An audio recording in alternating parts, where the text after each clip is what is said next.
हाँ जी, 12th class. आजकल बेटा हम डिस्कस कर रहे हैं मिड टर्म एग्जाम का सॉल्यूशन, और रादर मैं आपसे 4 सेक्शन इसके डिस्कस कर चुकी हूँ।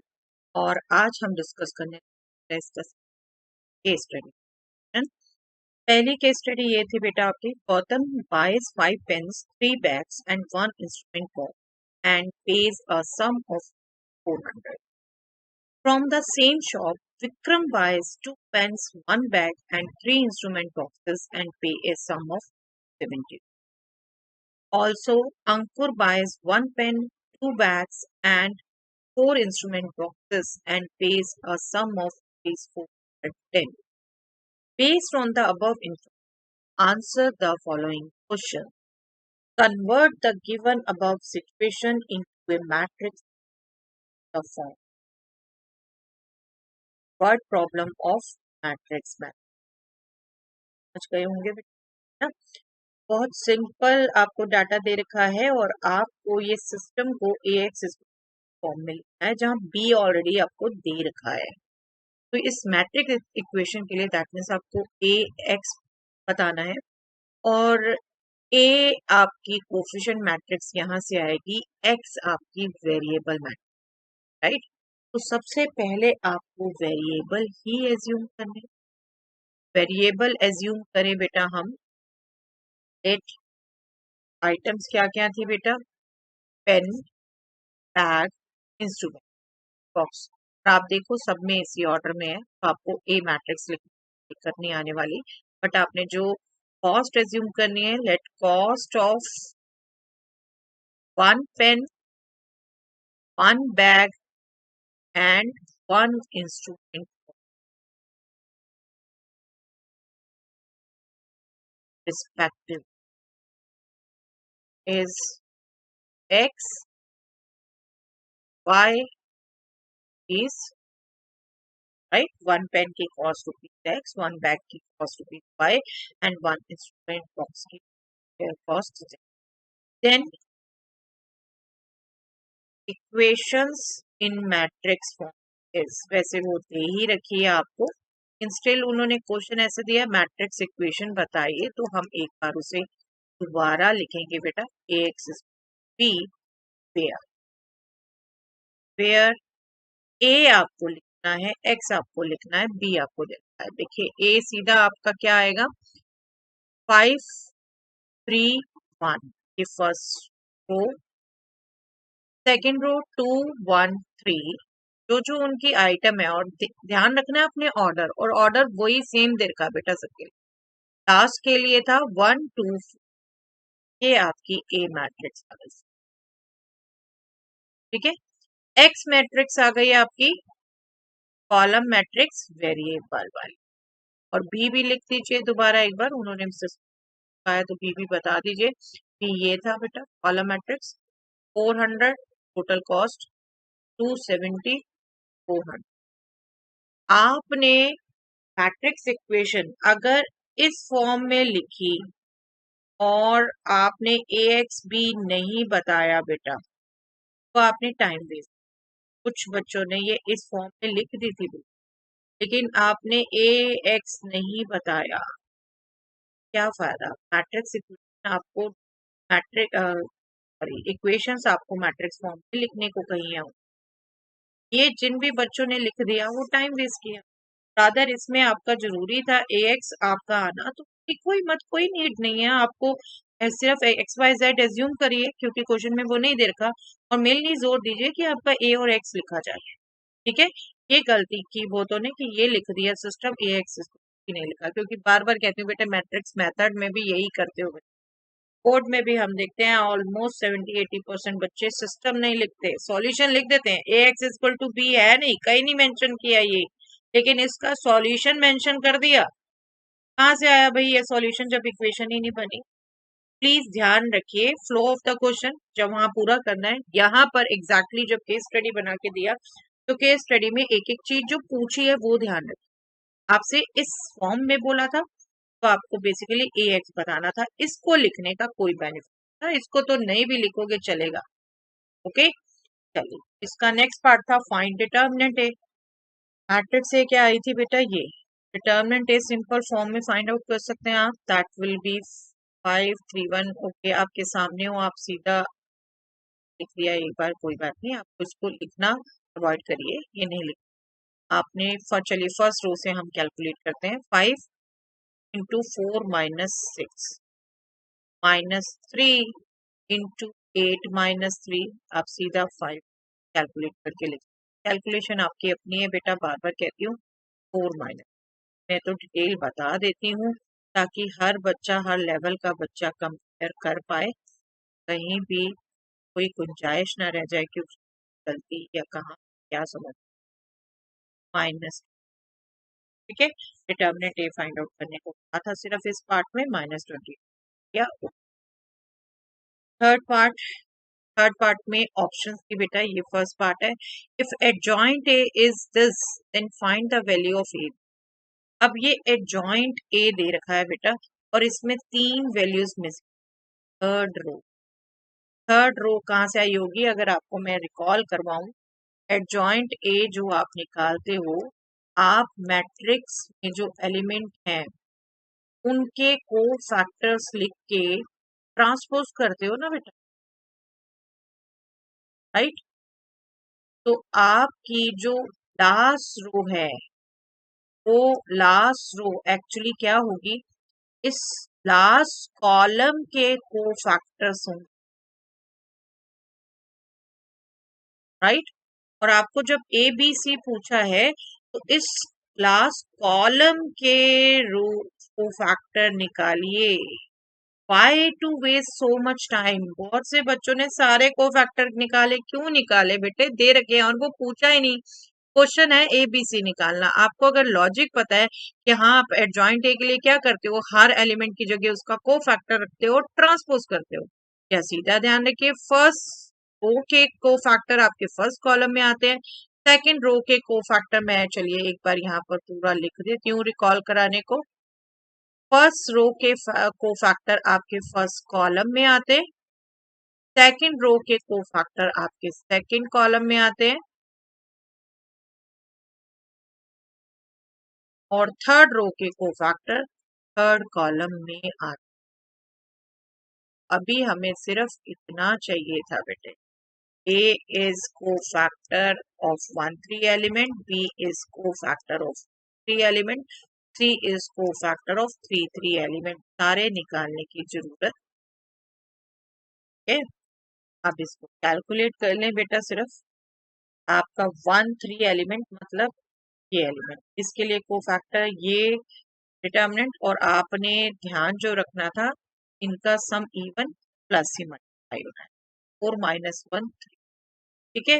सेकंड A2 3, ये एलिमेंट, इसके लिए जो डिटर्मिनेंट बनना था 5 3 1, लेकिन इसका सम और नेगेटिव से आपका मल्टीप्लाई होना, 10 -3 7, ये हो गया माइनस, ठीक है।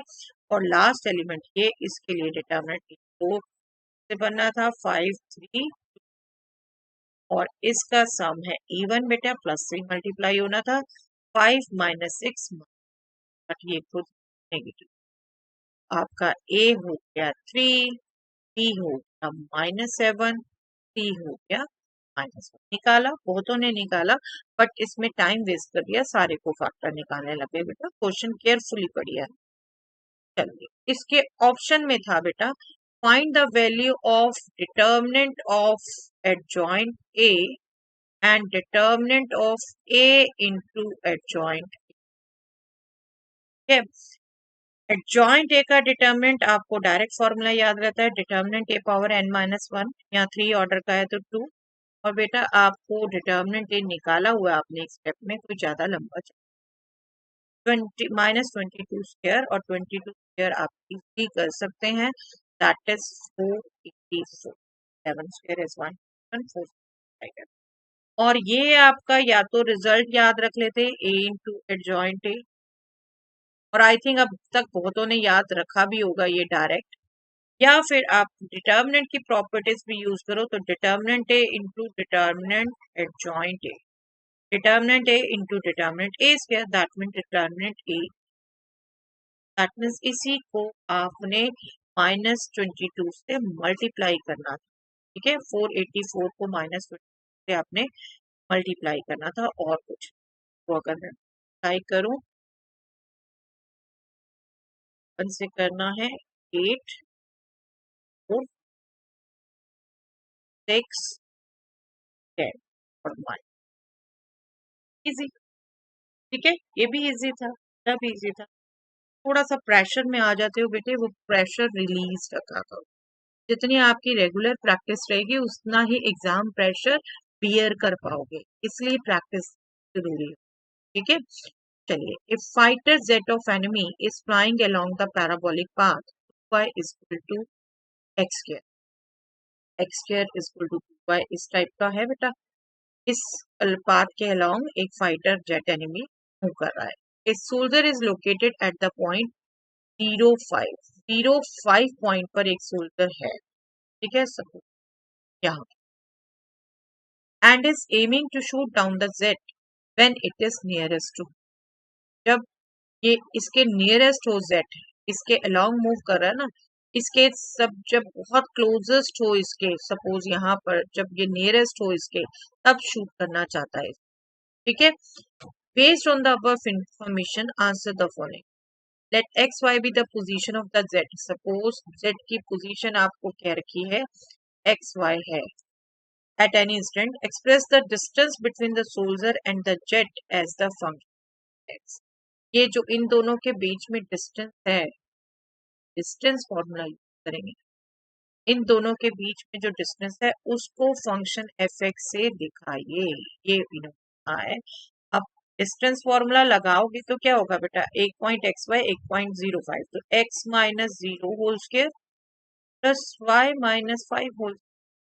ठीक है, बट यहाँ छोड़ना नहीं था, आपको जो कर्व दे रखा है जिसके लॉन्ग एक्स वाई है वहां से y आता है x² by 2, इसको आपने पुट करना, x² by 2 -5 होल स्क्वायर, ये आपने कैलकुलेट करना। ठीक है, एक्स स्क्वायर, चलिए a minus b whole square का formula a square x power 4/4 minus 2 into this that means 5x square plus minus 5 whole square, that means आपका क्या, square root of x power 4 divided by 4 minus 4x square plus, simple distance formula use किया और x Y कौन से curve पे लाई कर रहा है वहां से y को। चलिए, taking s is equal to fx square, find ds by dx. Taking s is equal to fx square, find ds by dx. fx अभी हमने निकाला बेटा, square root of x power 4 divided by 4 minus 4x square plus 20, इसका square करने को कहा है, that means simple square root हट जाएगा बेटा। ठीक है, आप सीधा भी लिख सकते थे, जस्ट बार बार बात वही आती है बेटा, हर लेवल का बच्चा समझ सके, मैं डिटेल लिखती हूँ, आप सीधा भी सिंपल। इसका आप डेरिवेटिव निकालना है, डेरिवेटिव निकालेंगे, x पावर 4 का derivative 4x cube, 4x square का डेरिवेटिव 8x, 25 का डेरिवेटिव c, ये आपका हो गया x क्यूब माइनस 8x, और यहाँ आप x कॉमन करके x माइनस। नेक्स्ट पार्ट, इसमें भी दो ऑप्शन है बेटा। फर्स्ट ऑप्शन है what will be the position of the jet when the soldier shoot it down. कब शूट करेगा, जब वो distance minimum, distance square root में। हमारा प्रोसीजर भी क्या रहता है, हम बेटा स्क्वायर करते हैं, उसको चेक करते हैं। स्क्वायर हम यहाँ कर चुके, एस निकाल चुके, दैट मीन्स हमें सबसे पहले क्रिटिकल पॉइंट जो निकालने हैं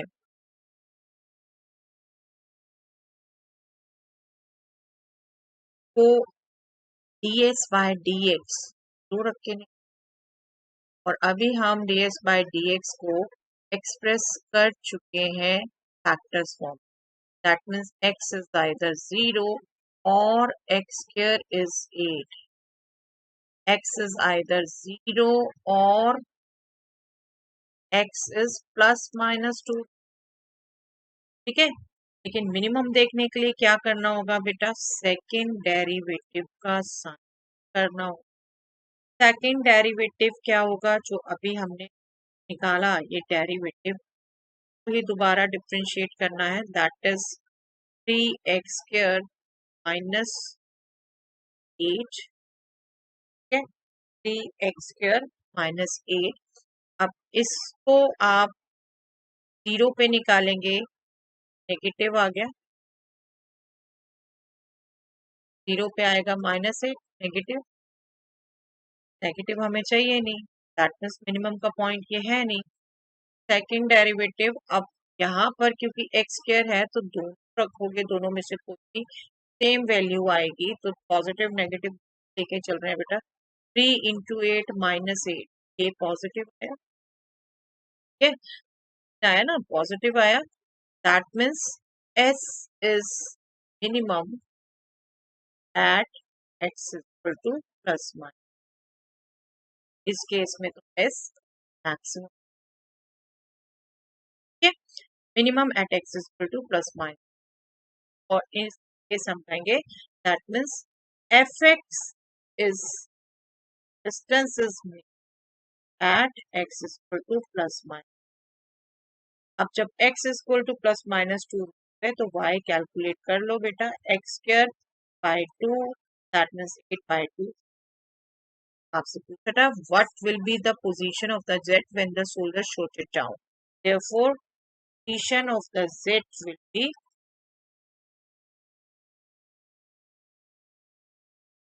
पॉइंट्स कीजिए प्लस माइनस,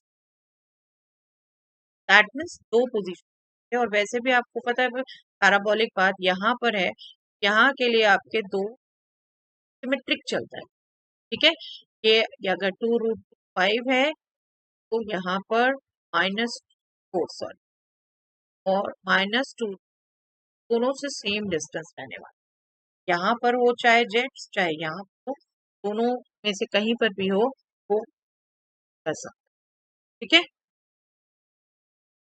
ऑप्शन में question, what will be the distance between the soldier and the jet eight any instant when he shoot it down. आप देख रहे हो बेटा ऐसी ऑप्शंस कई, आपसे पूछा है डिस्टेंस क्या होगा, तो जो अभी ए पार्ट में किया ना आपने सारा ही करना होगा, फिर यहाँ पर आओगे, है ना, तो डिस्टेंस क्या होगा, डिस्टेंस विल बी जो आपका 0.5 ये पॉइंट दिया था इस पर है एनिमी, और जेट इन पर होगा तब वो शूट आउट कर पाएगा, बस इन दोनों पॉइंट्स में डिस्टेंस निकालना है बेटा।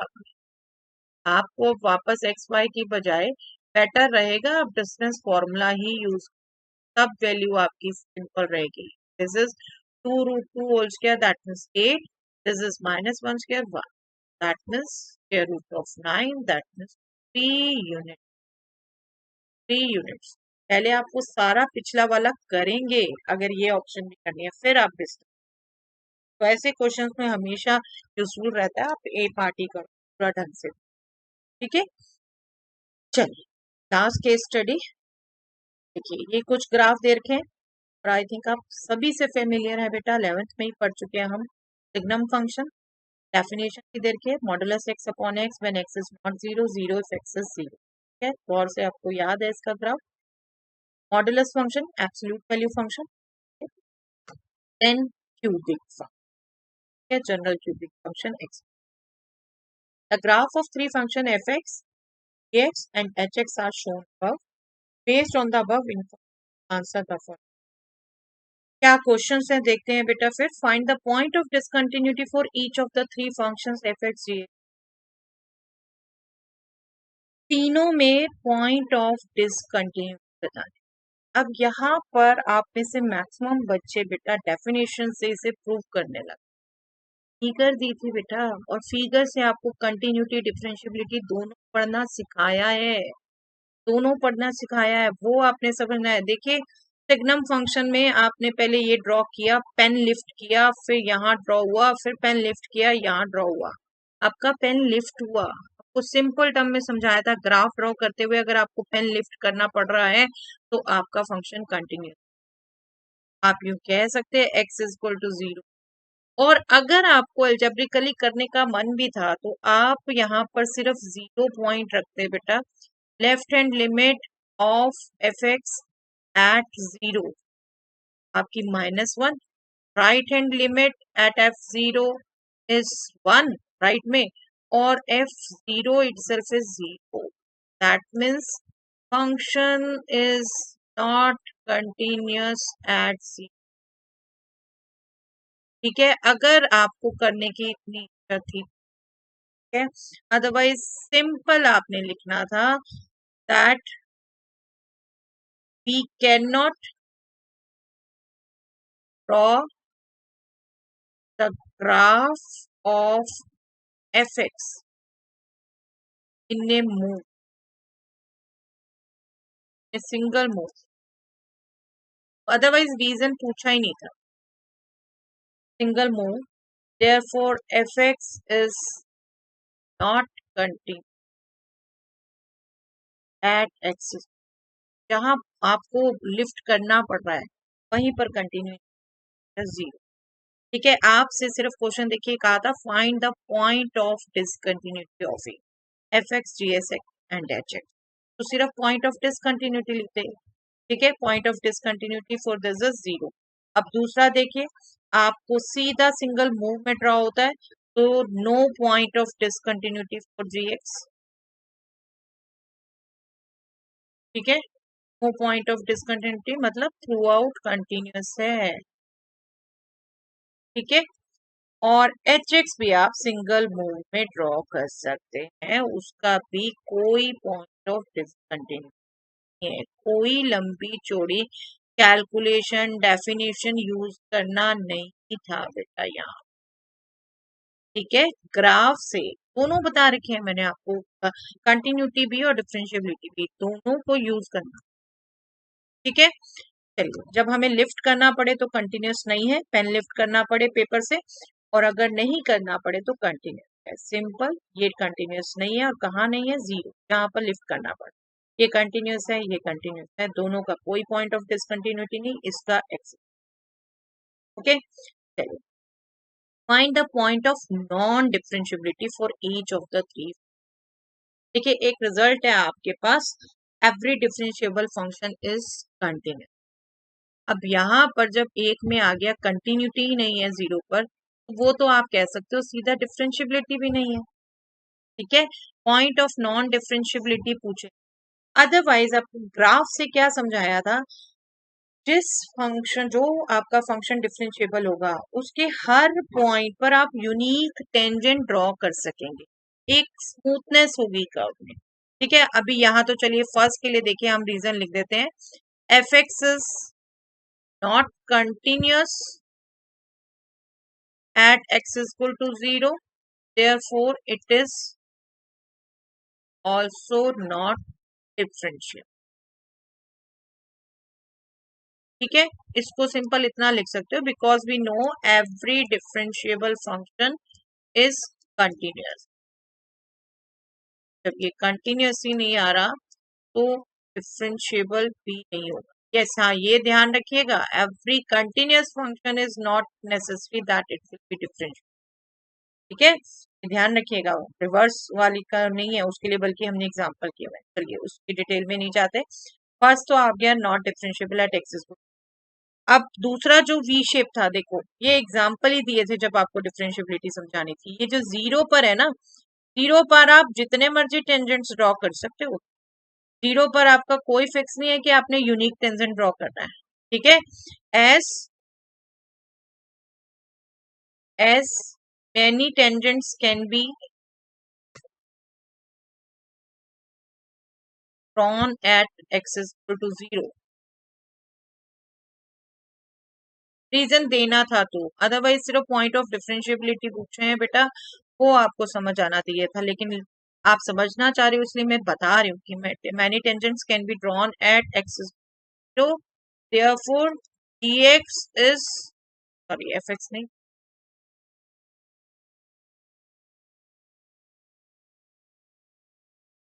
dx is not differentiable at x is equal to. Graph से समझना सीख. ये बेटा ओके, और ये तो डेफिनेशन स्टार्ट करने से पहले सब समझाया था।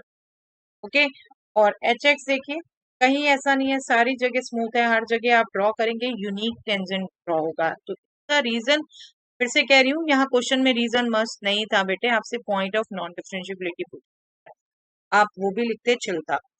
As a unique tangent can be drawn at all points of hx. Therefore, no point of non-differentiability is there